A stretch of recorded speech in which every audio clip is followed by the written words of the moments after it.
Let's do this. Let's do this. What's up? What's up? Happy Sunday. Happy Sunday. It is Coach Lee, your productivity and accountability coach, here to help you to create a life that your career can destroy. We're live because we want to talk about exhaustion and how that exhaustion isn't random. So as we dive into Success 30 series, that's the angle we're going to be coming at today or from today. And we're going to dive in and we're going to work on that.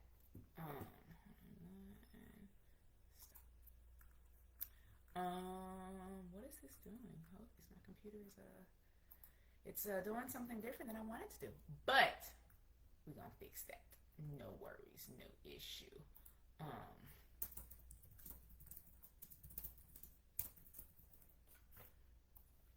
All right, so let's dive in. Let's tap in. This ain't listening to what I want. Anywho, like I said, your exhaustion isn't random. So if you find yourself questioning or asking yourself, why do I never feel like I'm done? And I get the to-do list is never ending. The amount of work we gotta do is never ending. But why is it that once you finally decide, like, you know what, I'm done. What's done is done, and this is where we're at. Why do you still feel behind? Your exhaustion isn't random. Your life just has no stopping point. And when we can understand that and really identify that, or more so, I guess, identify with that, that gives you something to work from. Because if you're like, okay, I have no stopping point, let's reverse engineer.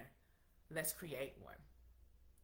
And so your exhaustion isn't because you're doing too much and the reality is that the exhaustion comes from you never actually feeling done. And so I know, like, as an attorney, I've seen my coworkers, I've heard about my coworkers, I've seen other attorneys, like I see the posts in the groups, I see the emails and the times that the emails be being sent to me. Why y'all be working all the time?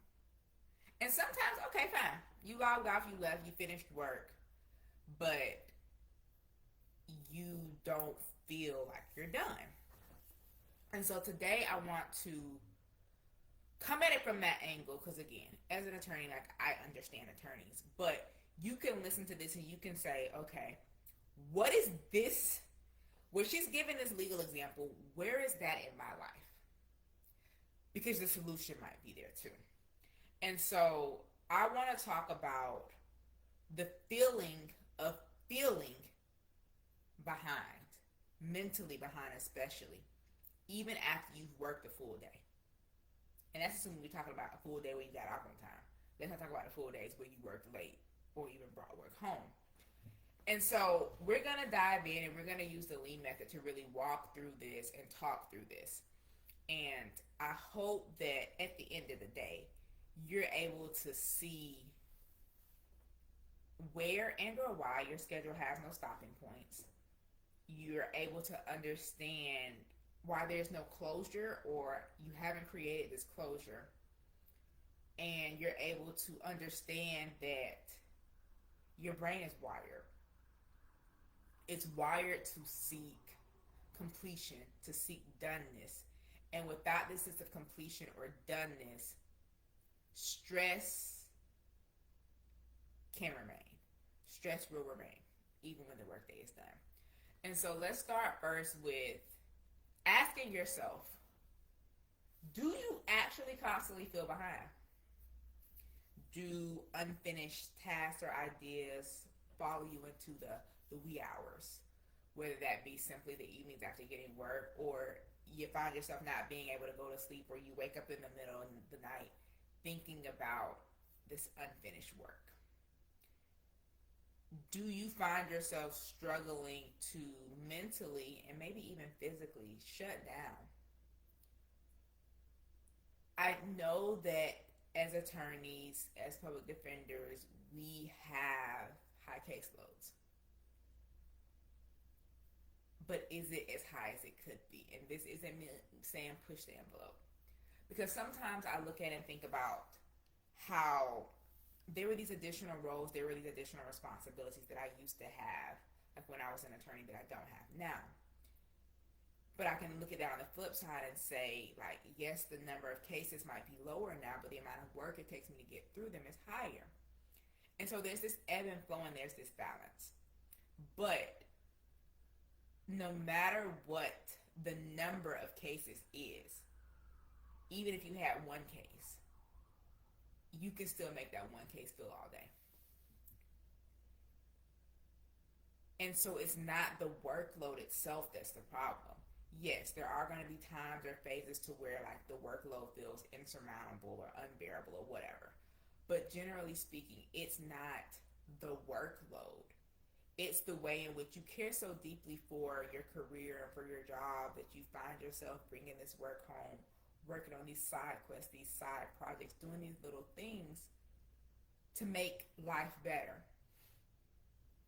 Not for yourself necessarily, but your life better for others. And once you can understand and identify that it's not the workload, it's not the caseload, it's not the number of tasks that are assigned to you, it's your feeling of completion that's the problem. Now, this isn't me saying don't do your work, but we have to also understand that done is better than perfect, that real isn't perfect and perfect isn't real, and that as we go through the process of this journey of doing the different work that we're doing and the way in which we show up to do this work that we're doing, it's not going to always be the same and it's not going to always look the same. And so once we understand, like, big picture wise, why you're constantly feeling behind or feeling on and not being able to shut down, and I get when I say big picture that that's not going to be the end all be all. But once you kind of have that big picture overview, you're able and you're ready to dive deeper. And so that's where the examine phase and the lead method comes into place. Because what you see is, yeah, I constantly feel behind and I'm struggling to shut down, to catch up, to get ahead, to stay steady. And these things are following me. What do you see when you see that your schedule has no stopping point? Like, yeah, I get it. It's 5:01. Workday's over. But, like, do you use your drive home to decompress? Do you use your drive home to, like, get work out of your mind? Are you using your drive home to send voice notes to your coworkers or dictating emails or motions or whatever the case may be? Your schedule currently has no stopping point. Like, yes, things end, but things actually ending and having like a true natural stopping point are different. And I found that, and let me know if you resonate with this, that most people, they end work not with like some fancy dance routine or even a simplistic dance routine, but they end the work day without closure. They end the work day just like, oh, it turned to 5 o'clock, time to go. They could have been in the middle of the sentence. They could have been any number of things.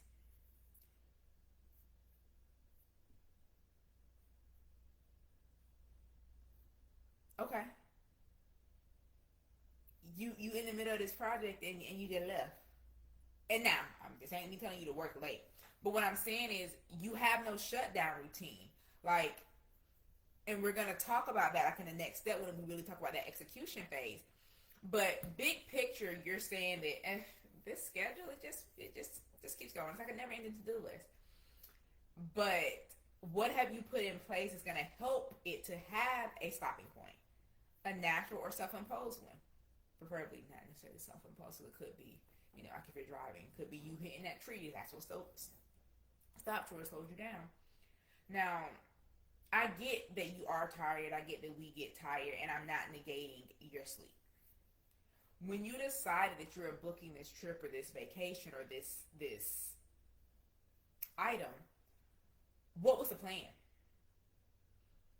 So I'm talking about, like, if we take that step back, like, okay, we're saying you're ending this day without closure. you like, hey, time for vacation, I'm out. Or, okay, time to go home, I'm out. Like, yes, it's the end of the day, but what stopping point are you putting between the thing that you were working on and the day ending?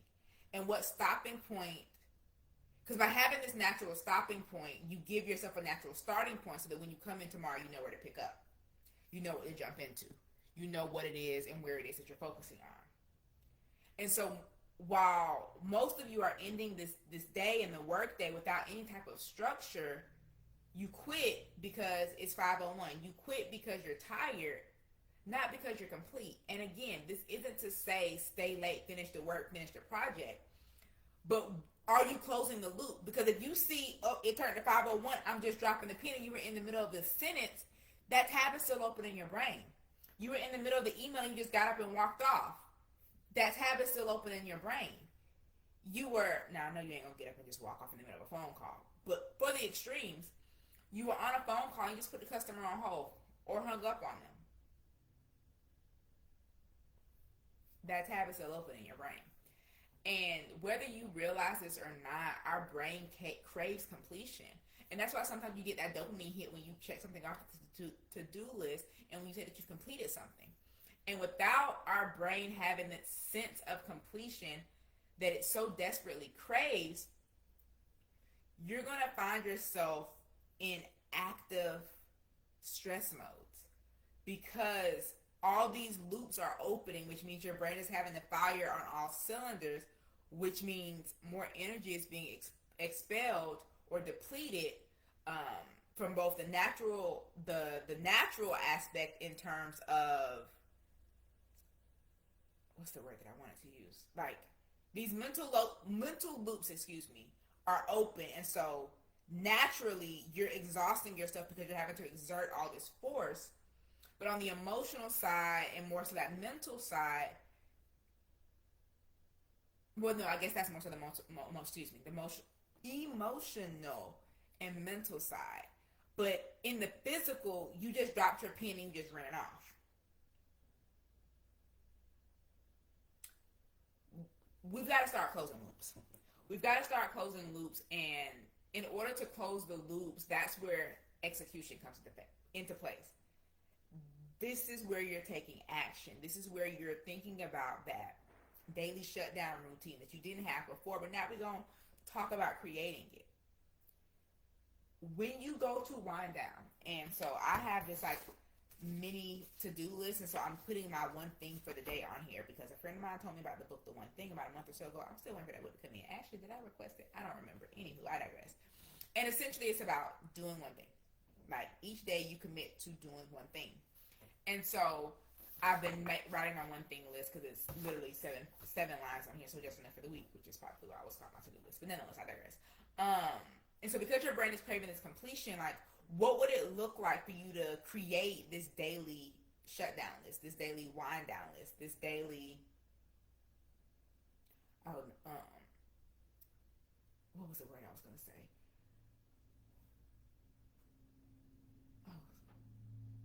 A bug hit my window and it threw me off.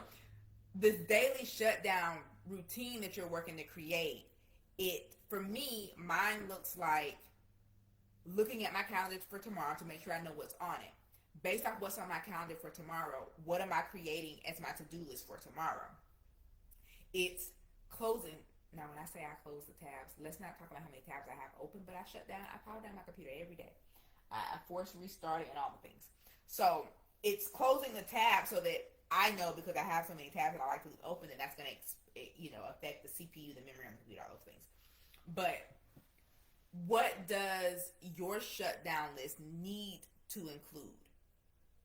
When we talk about the open tabs, what can you do to minimize the number of open tabs that you have open? Like, how can you close some of those loops? So as you're starting to think about this daily shutdown routine or this daily like shutdown plan, yes, you definitely should have tomorrow's to-do list on there. Yes, you should have maybe done a brain dump of like all the things you need to focus on, that you need to think about. But what evidence can you give yourself and equip yourself with to show that this day is done? Is it, closing your notebook, putting your pens up, shutting down the computer, getting your, like for me, getting my document and stuff ready for the next day? Because the more evidence that you give yourself that showcases and most importantly supports the fact that the day is done, the better.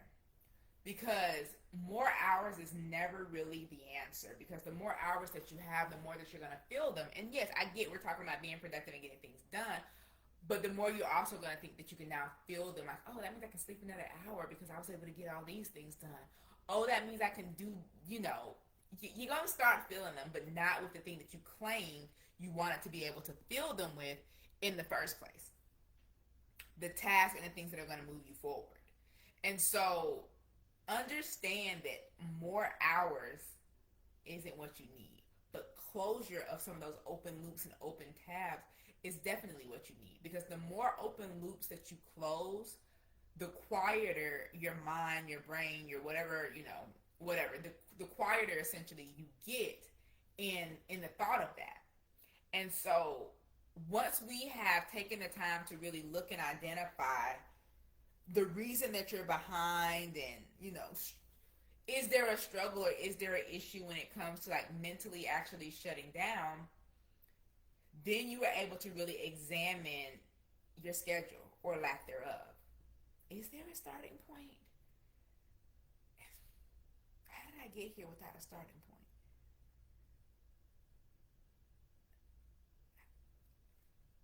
How? What would that look like to give your brain the sense of closure that it deserves with completion? To reduce that stress and that mental load that has been upon you for so long. Because what are you actually doing to close out your day besides getting up and running? Because even if you think about that, like you getting up and running is like a very much open door type of policy. So what? So what? I want you to know that your exhaustion, those feelings of exhaustion and tiredness, they're not random. Your life just doesn't have a starting point. And I hope that based off of today's live and understanding that it's not the workload, it's you actually completing the things and staying locked in and focused. It's understanding and identifying where the schedules, I guess you could say, got lost in the sense that where's the start, where's the end? Because if we don't have a starting and an ending, how are we going to really have completion or create completion? And then finally, when it comes to you taking action, you executing, what is your daily shutdown routine going to be? Like, what is it? What can you prep tonight potentially for tomorrow? Getting your pre-workout and your workout stuff together, sleeping in your workout clothes, laying out your workout clothes, for the morning, like what can packing your lunch, presetting the coffee machine or the Keurig or whatever it is, what can you do to show up? What can you do that showcases that someone should pull up? So when you really think about your exhaustion, yeah, you might be tired now, but what happened if your friend suddenly wanted to go somewhere and it was the places you wanted to go? Do you still have that same level of exhaustion? So I will leave you there. I will put a pin in it there and I will leave you there for you to really self-identify, reflect, and identify where on this journey are you? Where on this journey are you? You ready to walk in and walk through this journey knowing that you're showing up as the best version of yourself? Because your exhaustion isn't random. But I hope that you have been able to look, to examine, and to now go ahead and create that game plan to eliminate that exhaustion. It's not random. It's not random at all. So, ask away. Ask away. Ask the questions of yourself first, and then go deeper. But it starts with you. So don't let you get in the way of you. It's been Coach Lee, your productivity and accountability coach, here for another Sunday in the Success Starter series. Um, for your for the topic, that your exhaustion isn't random, but your life has no stopping points, and it's time to create some. It's time to get you some. Mm-hmm. So, until next time, guys, it's been Coach Lee, your productivity and accountability coach, Coach Lee.